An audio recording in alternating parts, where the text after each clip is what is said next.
security with solutions in accordance with the Charter of the United Nations and the resolutions of the Security Council.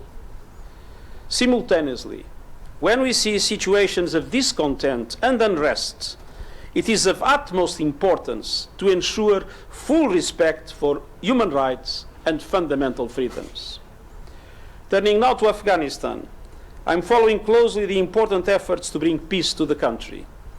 Achieving a comprehensive settlement to the conflict is essential for saving lives and advancing sustainable development. It is my hope that discussions will be productive in leading to a reduction in violence, especially violence that harms civilians. And reducing violence is critical to build confidence and support for a peace process that leads to a lasting political settlement and a permanent ceasefire. Such conditions would contribute to enabling the peaceful return of displaced persons and refugees to their homes.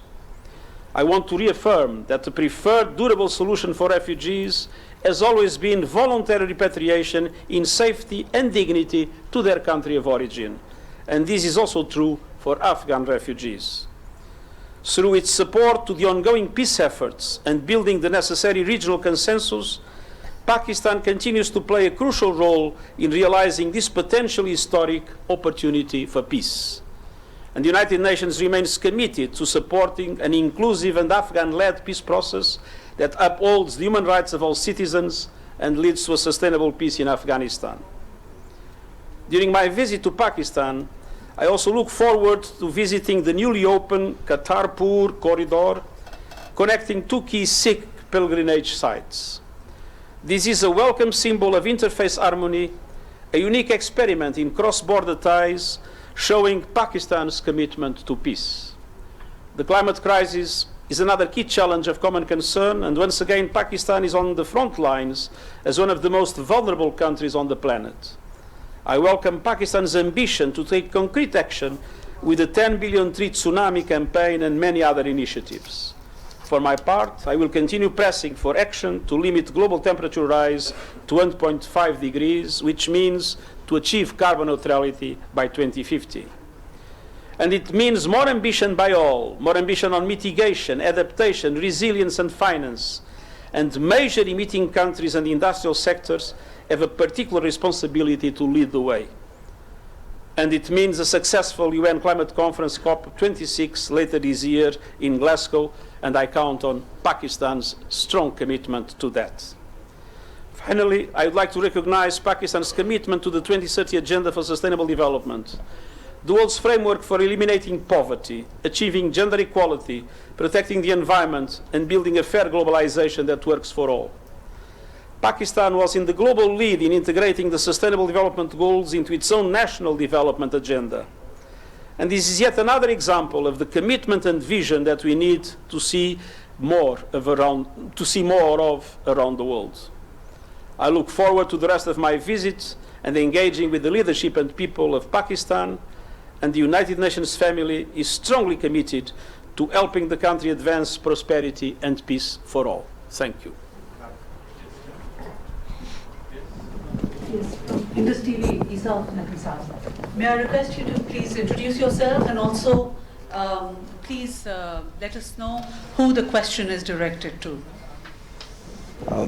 This is Isa Nakvi representing Indus News. Excellency, I'm here. My question is that I'll also, as Foreign Minister Qureshi has mentioned, I'll also refer to your statement of 8th of August last year, in which you reaffirmed United Nations' principled position on the Kashmir dispute.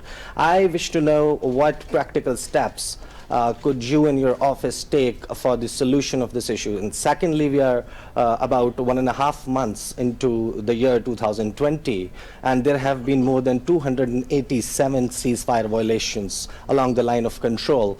I wish to know what's stopping United Nations to ensure that its military observers are given a hassle-free and free access to the line of control, as this may lead to a big conflict in the region. Thank you so much. Thank you very much. First of all, from the beginning, I have offered my good offices in relation to the situation, and of course, good offices can only work when accepted by both sides. On the other hand, I believe that there was an important contribution to clarifying what has happened by the reports that were mentioned of the Human Rights High Commissioner.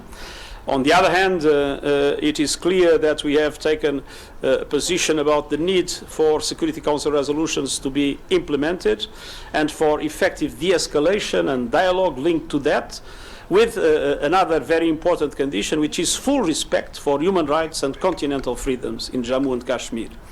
In relation to the ceasefire, I visited Unmojib.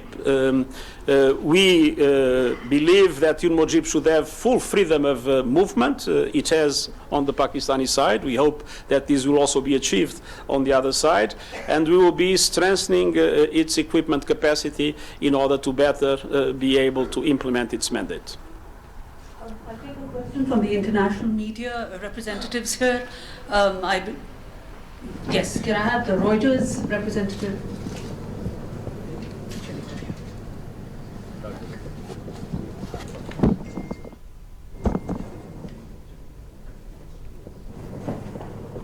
Reuters is not big. Okay. Yeah, okay. I'll take a question from Independent News, Mona Khan.